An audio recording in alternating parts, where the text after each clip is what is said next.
Power365 Directory Sync Lite allows Power365 to make changes to the local Active Directory in both source and target. Azure AD Connect or another third-party synchronization tool must be deployed from the local AD forest to Office 365 to allow modifications to on-premises objects to be reflected in Office 365. Download and copy the Power365 Directory Sync Lite software to a dedicated workstation in the source tenant and a dedicated workstation in the target tenant. This can be a virtual machine. The software can be installed on Windows Server 2008 R2 or Windows Server 2012 R2. SQL is required. If you prefer to bring your own, you can use any version shown here, but SQL Management Studio must also be installed.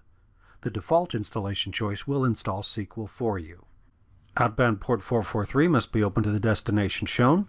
Both the source and target Active Directory schemas must include the schema extensions for Microsoft Exchange 2010, Service Pack 3, or later. Be aware that the Power365 Directory Sync Lite installation process can be processor intensive and time consuming. You have a choice of the default installation or the advanced installation. With the default install, Power365 Directory Sync Lite will automatically install a local copy of SQL Server Express 2016 and configure it for you.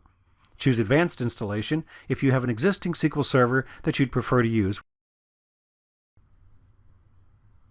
You must install both the Directory Sync Active Directory Service and the Directory Sync User Interface. You could install each on separate servers, but both need access to the same SQL database. You'll then be asked to choose your SQL Server. Then you need to enter your valid SQL credentials. The first credential screen applies to the Power365 Directory Sync Lite database. The subsequent screen is similar, only this time we will need credentials for the Power365 Directory Sync Lite log database.